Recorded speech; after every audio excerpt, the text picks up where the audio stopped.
Hello and अस्सलाम वालेकुम। Show शुरू करने से पहले मैं आपको मुख्तलिफ कहानियाँ और बातें सुनाता हूँ। तो आज शो के इस दौरान में मैं आपको जो कहानी या वाक़या सुनाऊँगा वो खलीफा हारून रशीद से मुतल्लिक है। ये वाक़या आपको सोचने का एक नया नज़रिया देगा।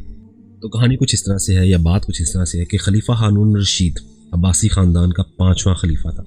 अब्बासियों ने तवील अरसे तक इस्लामी दुनिया पर हुकूमत की, लेकिन इनमें से शोहरत सिर्फ हारून रशीद को नसीब हुई। हारून रशीद के दौर में एक बहुत बड़ा कहत पड़ गया। इस कहत के असरात समरकंद से लेकर बगदाद और कोफा से लेकर मराकश तक ज़ाहिर होने लगे। हारून रशीद ने इस कहत से निपटने के लिए तमाम तदबीरें आजमा लीं। इसने गले के गोदाम खोल दिए, टैक्स माफ़ कर दिए, पूरी सल्तनत में सरकारी लंगर खाने कायम कर दिए और तमाम उमरा और ताजरों को मुतासरीन की मदद के लिए मुतहरिक कर दिया।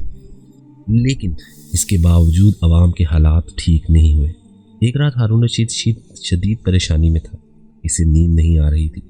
परेशानी के इस आलम ने इसने अपने वज़ीर आज़म याह्या बिन खालिद को तलब किया। याह्या बिन खालिद हारून रशीद का उस्ताद भी था। इसने बचपन से बादशाह की तरबियत की थी। हारून रशीद ने याह्या खालिद से कहा, उस्ताद मोहतरम, आप मुझे कोई ऐसी बात बताएं या कोई ऐसी कहानी सुनाएं जिसे सुनकर मुझे इकरार आ जाए।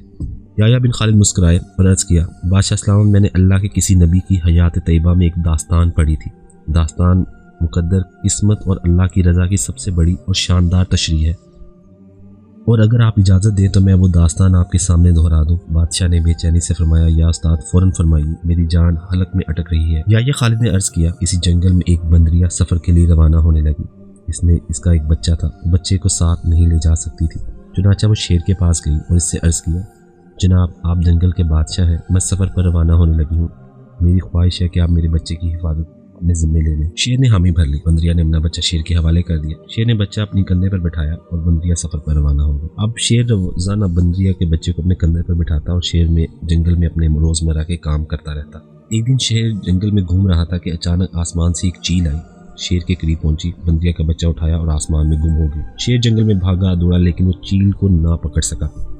याह्या खालिद रुका। इसने सांस ली और खलीफा हारून रशीद से अर्ज़ किया, बादशाह सलामत, चंद दिन बाद बंदरिया वापस आई और शेर से अपने बच्चे का मुतालबा कर दिया। शेर ने शर्मिंदगी से जवाब दिया, मैं तुम्हारा बच्चा तो चील ले गई है। बंदरिया को गुस्सा आ गया और इसने चिल्लाकर कहा, तुम कैसे बादशाह हो? तुम एक अमानत की हिफाजत नहीं कर सके? तुम इस सारे जंगल का निज़ाम कैसे चलाओगे? शेर ने अफसोस से सर हिलाया और बोला, मैं ज़मीन का बादशाह हूँ। अगर ज़मीन से कोई आफत तुम्हारे बच्चे की तरफ बढ़ती तो मैं इसे रोक लेता, लेकिन ये आफत आसमान की तरफ से उतरी थी और आसमान की आफतें सिर्फ और सिर्फ आसमान वाला ही रोक सकता है। ये कहानी सुनाने के बाद याह्या बिन खालिद ने हारून रशीद से अर्ज़ किया, बादशाह सलामत, कहत की ये आफत भी अगर ज़मीन से निकली होती तो आप इसे रोक लेते। ये आसमान का अज़ाब है, इसे सिर्फ और सिर्फ अल्लाह रोक सकता है। लिहाजा आप इसे रुकवाने के लिए बादशाह ना बने, फ़कीर बने, ये आफत रुक जाएगी। दुनिया में आफतें दो किस्म की होती हैं, आसमानी मुसीबतें और ज़मीनी मुसीबतें। आसमानी आफत से बचने के लिए अल्लाह का राज़ी होना ज़रूरी होता है, जबकि ज़मीनी आफत से बचाव के लिए इंसानों का मुत्तहिद होना, वसाइल का भरपूर इस्तेमाल और हुक्मरानों का इखलास दरकार होता है। याह्या बिन खालिद ने हारून रशीद को कहा था, बादशाह सलामत, आसमानी आफतें इस वक्त तक ख़त्म नहीं होती जब तक इंसान अपने रब को राज़ी नहीं कर लेता। आप इस आफत का मुकाबला बादशाह बनकर नहीं कर सकेंगे, चुनाचा आपको फ़कीर बन जाना चाहिए। अल्लाह के हजूर गिर जाइए, इसे तौबा कीजिए, इससे मदद मांगिए। दुनिया के तमाम मसाइल और उनके हल के दरमियान सिर्फ इतना फासला होता है जितना माथे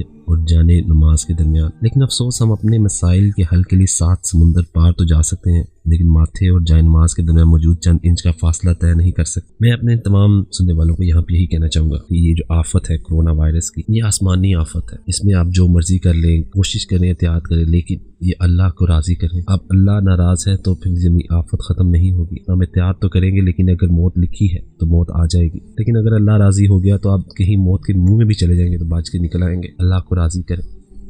क्या आप ये नहीं जानते थे कि ज़िंदगी और मौत अल्लाह के हाथ में है? हम क्यों भूल गए हैं कि अल्लाह जब तक नहीं चाहेगा, मौत उस वक्त तक इनकी तरफ देख भी नहीं सकेगी।